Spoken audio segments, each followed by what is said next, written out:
మహబూబ్నగర్ జిల్లా కల్వకుర్తి పట్టణంలోని అంబేద్కర్ చౌరస్తాలో బీసీ సంఘాల ఆధ్వర్యంలో ధర్నా చేపట్టారు. బీసీలకు 42% రిజర్వేషన్లు ఇవ్వాలని డిమాండ్ చేస్తూ నాయకులు ఆందోళనకు దిగారు. ఈ సందర్భంగా బీసీ సంఘాల నాయకులు మాట్లాడుతూ గత 70 ఏళ్లుగా అన్ని రాజకీయ పార్టీలు బీసీలను మోసం చేస్తున్నాయని మండిపడ్డారు. ముఖ్యమంత్రి రేవంత్ రెడ్డి కామారెడ్డి డిక్లరేషన్లో ఇచ్చిన హామీని నిలబెట్టుకోవాలని, బీసీలకు హక్కుగా రావాల్సిన రిజర్వేషన్లు తక్షణం అమలు చేయాలని డిమాండ్ చేశారు. కోర్టు మరియు కేంద్రం ఒప్పుకుంటేనే ఇస్తామని చెప్పలేదు కదా రేవంత్ రెడ్డి గారు అని బీసీ నాయకులు ప్రశ్నించారు. ముఖ్యమంత్రి రేవంత్ రెడ్డి అన్ని రాజకీయ పార్టీలను కలుపుకొని ఢిల్లీకి వెళ్లి కేంద్రంపై ఒత్తిడి తీసుకురావాలని, బీసీలకు రావాల్సిన వాటాను సాధించాలని వారు పిలుపునిచ్చారు. బీసీ సంఘాల నాయకులు ఈ ఆందోళనతో కల్వకుర్తి పట్టణం కొంతసేపు ఉద్రిక్తంగా మారింది. ఓన్లీ స్థానిక సంస్థలో బీసీల కోసం అన్నప్పుడు మాత్రమే 50% గుర్తొస్తే ఈ రాజకీయ పార్టీలు కూడా అన్ని ఆలోచించాలి.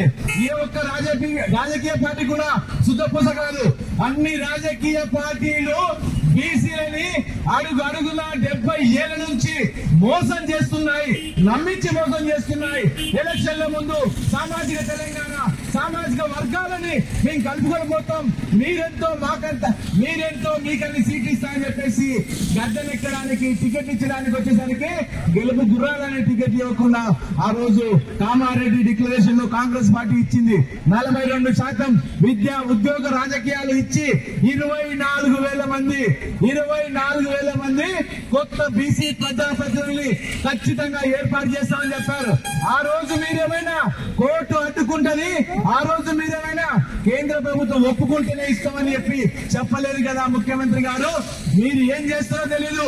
మీరు కేంద్రం మీద నెప్పం నెట్టేయడము, కోర్టుల మీద నెప్పం నెట్టేయడం కాదు. ఎలాగైతే జయలలిత తమిళనాడు ముఖ్యమంత్రిగా ఉన్నప్పుడు బీసీల కోసం 69% వాటా సాధించడానికి ప్రతిజ్ఞ చేసి ప్రతి రాజకీయ పార్టీని కలుపుకొని ఢిల్లీకి వెళ్లి సాధించుకొని మాత్రమే తమిళనాడుకి రావడం జరిగింది. మీరు కూడా నిజంగా చిత్తశుద్ధి ఉంటే ముఖేష్ కుమార్ గౌడ్ గారు మీరు పిసిసి అధ్యక్షుడిగా చేసిన ప్రకటనకి కట్టుబడి ఉండాలి. అదే విధంగా అన్ని రాజకీయ పార్టీలు బీజేపీ గానీ, బీఆర్ఎస్ గానీ, సిపిఎం గానీ, సిపిఐ గానీ, ఎంఐఎం పార్టీతో సహా, బీఎస్పీతో సహా అన్ని రాజకీయ పార్టీలు ఖచ్చితంగా బీసీల గురించి ఎక్కడో ప్రెస్ మీట్ లో సన్నాయి నొక్కులు కాదు.